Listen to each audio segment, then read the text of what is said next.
Hai semuanya, salam sejahtera bagi kita semua, salam sejahtera bagi Pak Has. Perkenalkan, saya Rafika Kalistia Susanti dengan NIM D0223093. Di sini, pada video kali ini, saya akan menjelaskan mengenai masih adanya pelanggaran kode etik jurnalistik di media berita online.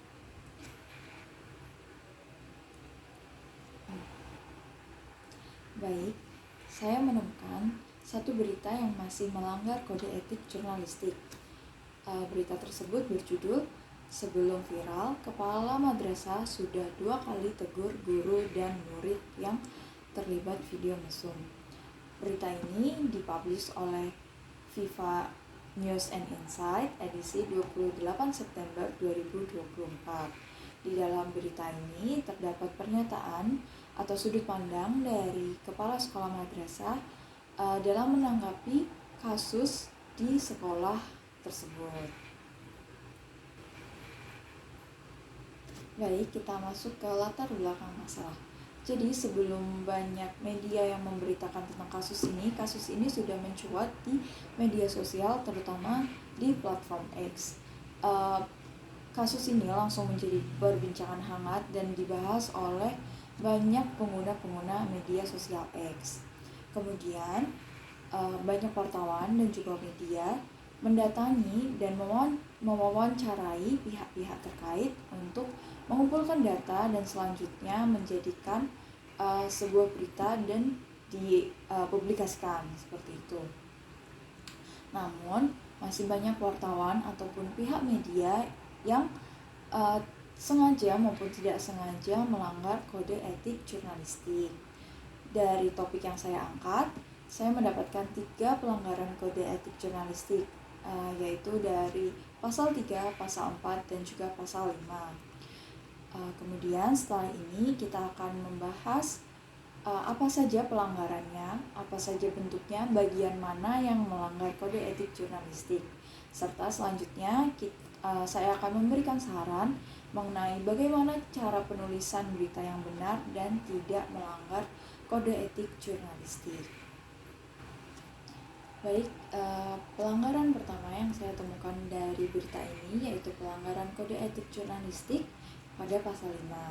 Pasal 5 kode etik jurnalistik menyebutkan wartawan Indonesia tidak menyebutkan dan menyiarkan identitas korban kejahatan susila dan tidak menyebutkan identitas anak yang menjadi pelaku kejahatan.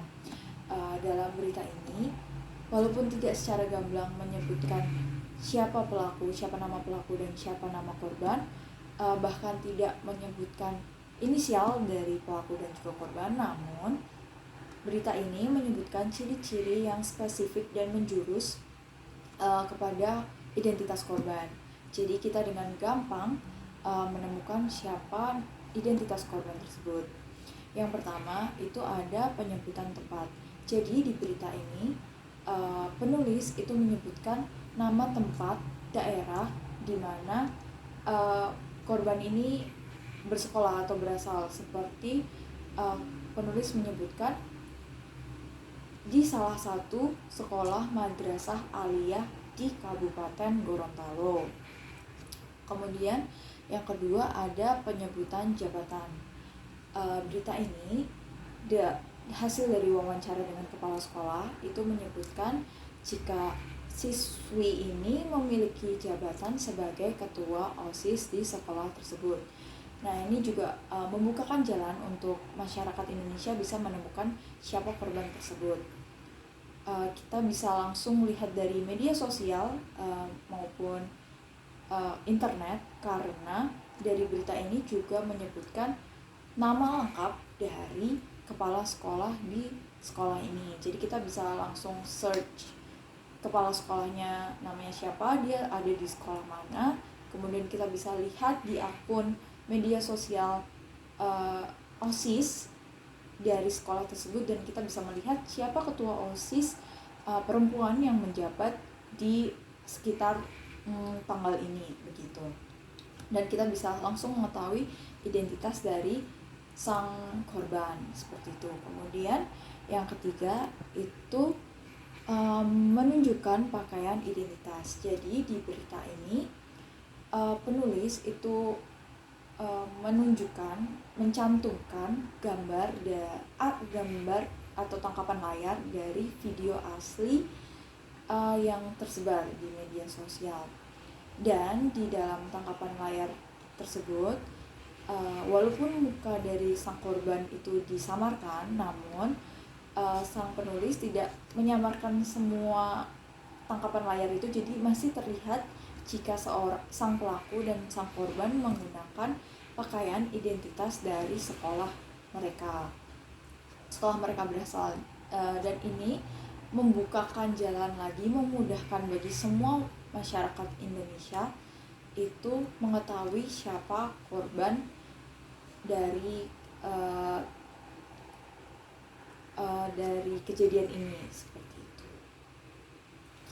Nah, jika kode etik jurnalistik pasal 5 ini dilanggar, hal ini membuat masyarakat Indonesia jadi tahu siapa korban dalam kejadian ini. Kemudian bisa saja timbul stigma-stigma negatif di masyarakat yang bisa membuat sang korban lebih traumatis lagi, dan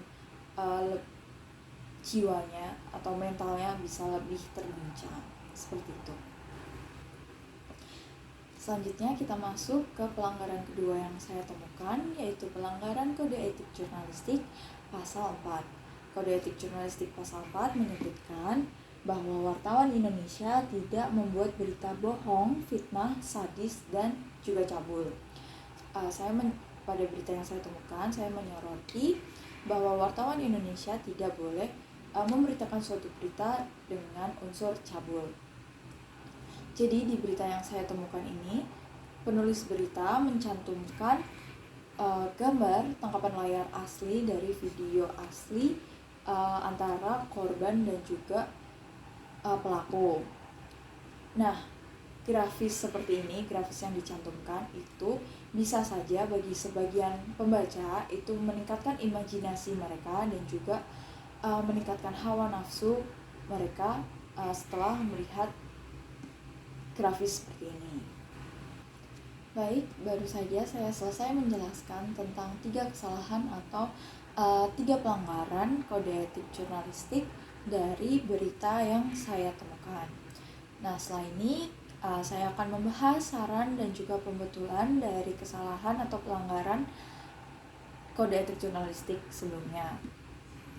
Jadi sebelumnya saya menjelaskan jika ada 3 pelanggaran kode etik jurnalistik, pasal 5, pasal 4, dan juga pasal 3.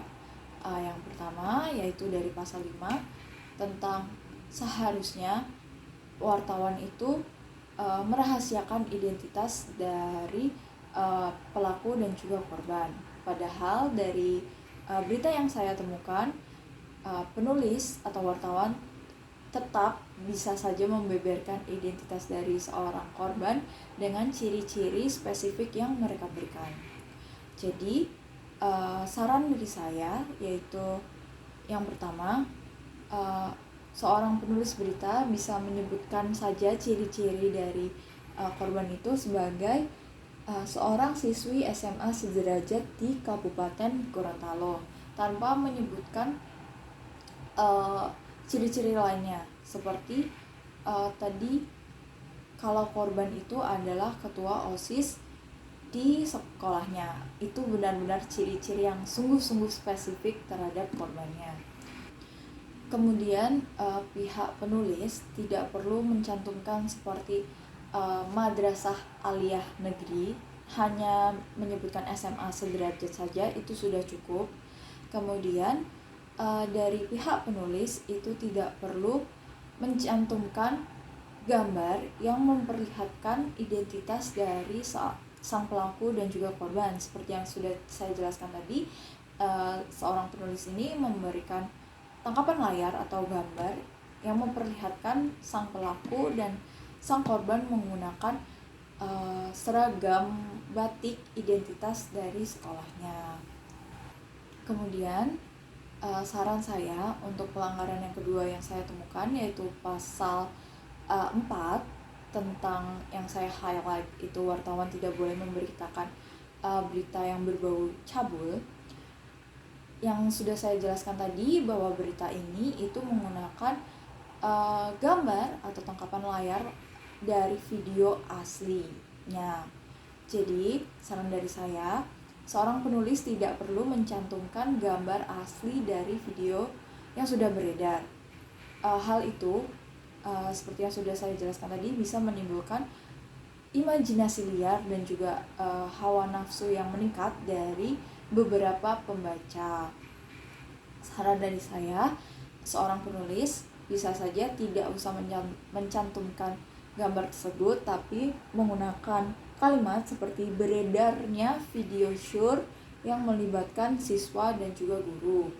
Kemudian seorang penulis juga bisa menggunakan gambar ilustrasi lainnya seperti gambar animasi atau gambar-gambar lain yang mencerminkan kejadian tersebut, tapi tidak secara gamblang memperlihatkan kejadian asli atau video asli dari kasus tersebut. Kemudian saran yang terakhir, untuk kesalahan ketiga yang saya temukan dari pasal 3 Kode Etik Jurnalistik. Jika saya tadi menyebutkan bahwa berita yang saya temukan itu hanya menampilkan dari satu sudut pandang saja dan hanya menampilkan pernyataan-pernyataan dari pihak kepala sekolah saja tanpa memberikan sudut pandang yang lain, kemudian saran dari saya itu seorang penulis seharusnya memberikan pernyataan atau memberikan kesempatan untuk sudut pandang lainnya, seperti sudut pandang dari korban misalnya, sudut pandang dari pelakunya, pihak kuasa hukumnya, kemudian bisa saja dari pihak Komisi Perlindungan Anak untuk turut serta memberikan pernyataan sehingga pembaca itu bisa mengerti keseluruhan sudut pandang dari semua pihak-pihak yang terkait di kasus ini. Jadi seorang pembaca itu tidak bisa langsung menyimpulkan siapa yang bersalah, siapa yang tidak bersalah atas kehendaknya dia sendiri sebelum persidangan itu dimulai. Jadi seorang penulis berita itu tidak boleh hanya menuntun seorang pembaca itu untuk mengerti dari satu sudut pandang saja, tapi pembaca harus menampilkan semua sudut pandang agar keberimbangan berita itu tercapai. Baik, di dalam video kali ini saya masih menemukan adanya satu berita yang memiliki kesalahan atau memiliki pelanggaran terhadap Kode Etik Jurnalistik. Dari 11 pasal Kode Etik Jurnalistik yang ada, saya menemukan adanya kesalahan terhadap 3 pasal Kode Etik Jurnalistik.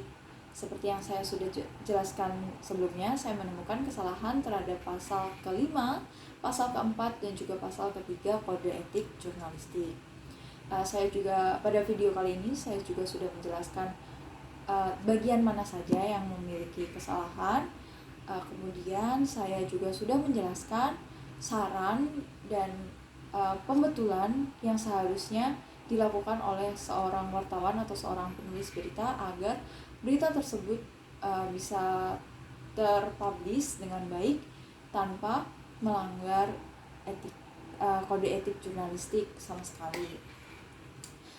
Semoga kedepannya semua penulis berita maupun wartawan lebih berhati-hati lagi, lebih memahami lagi ke-11 kode etik jurnalistik yang ada, dan kedepannya semoga mereka bisa menghasilkan berita-berita yang lebih baik lagi dan tidak lagi melanggar kode etik jurnalistik. Segitu penjelasan dari saya mengenai kesalahan atau adanya pelanggaran kode etik jurnalistik di berita media online. Cukup segitu dari saya. Jika ada kesalahan, saya mohon maaf. Semoga video ini bermanfaat. Terima kasih semuanya.